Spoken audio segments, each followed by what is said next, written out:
How are you all doing today? I am Issac Travis and you are watching IT Creations. Today we are going to be working on my Hummer H2. Today we are going to be putting a cold air intake on this thing.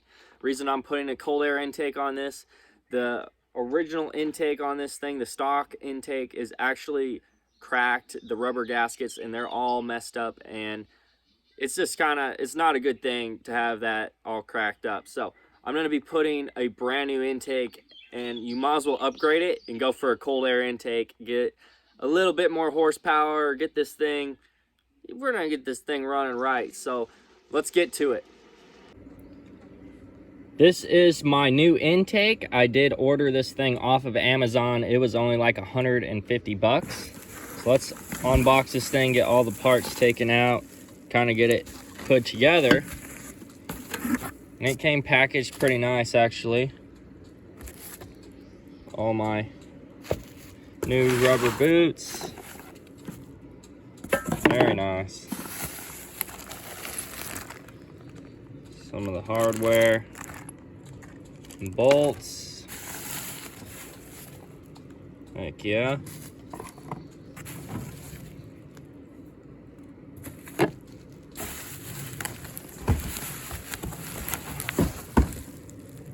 Nice. And then in this box is our air filter. Very nice. Everything looks pretty cool. All right, let's go and take this old one off. First thing I'm going to do is I'm actually going to pull these rubber strips off so you do not mess them up. These things are pretty expensive. As you see, I did some work on this engine earlier. I did the knock sensors and some other stuff, and I messed this big gasket up pretty bad. So I should have pulled it off when I did that, but I did not. It is okay, but get those moved out of the way. And then we are going to take off all these hose clamps and just pull these sections out. And then we'll come back in here and unbolt the air filter, and we'll start putting the new one in.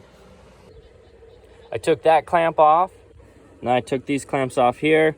And here's your air sensor. Mine's pretty dirty, so I'm gonna actually take it out and clean it really good.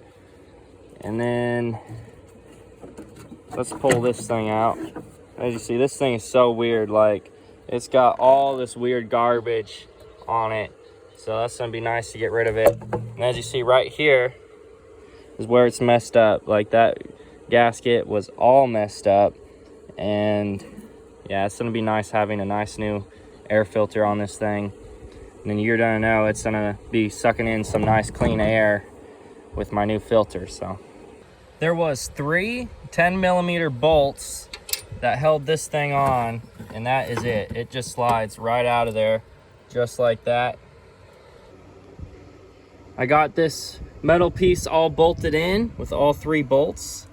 And as you see, this one right here actually did not line up. I had to drill a new hole next to it to get that 3rd one to line up. That's okay, it wasn't a very big deal, but now it's nice and sturdy. This bolt and rubber piece go right here in this hole, just like that. Got it all hooked up back there. And as you see, hooked up to here, hooked up to that little bolt. Now I'm gonna hook up the filter, but unfortunately this thing doesn't have a spot for my mass airflow sensor. So we're gonna see how it runs without this sensor. It has no rubber boot to hook in the sensor. So we'll see if I have to do something with the computer to get this thing deleted. I will let you know how it runs.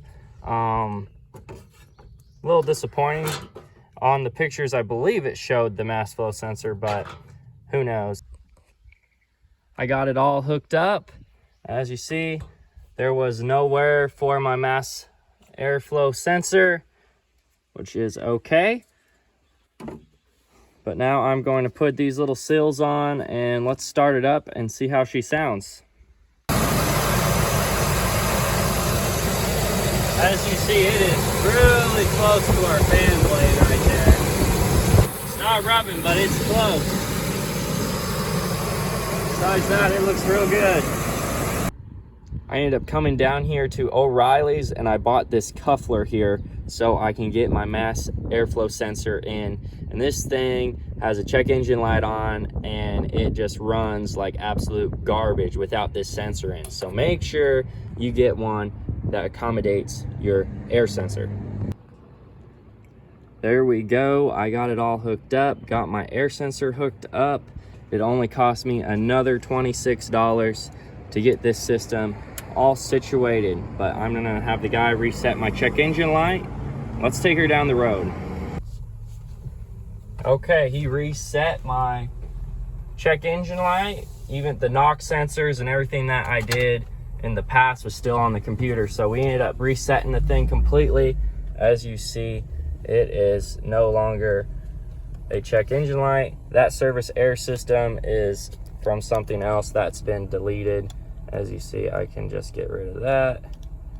And let's see, there we go. All right, let's take this thing for a whirl. She sounds good with that cold air though. Sounds real nice.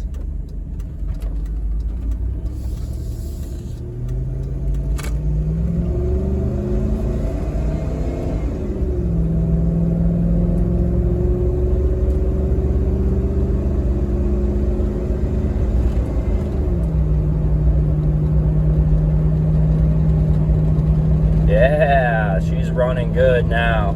She was all chugging before when I give her some gas. Now she's just running really nice and smooth. Sounds so good. Beautiful.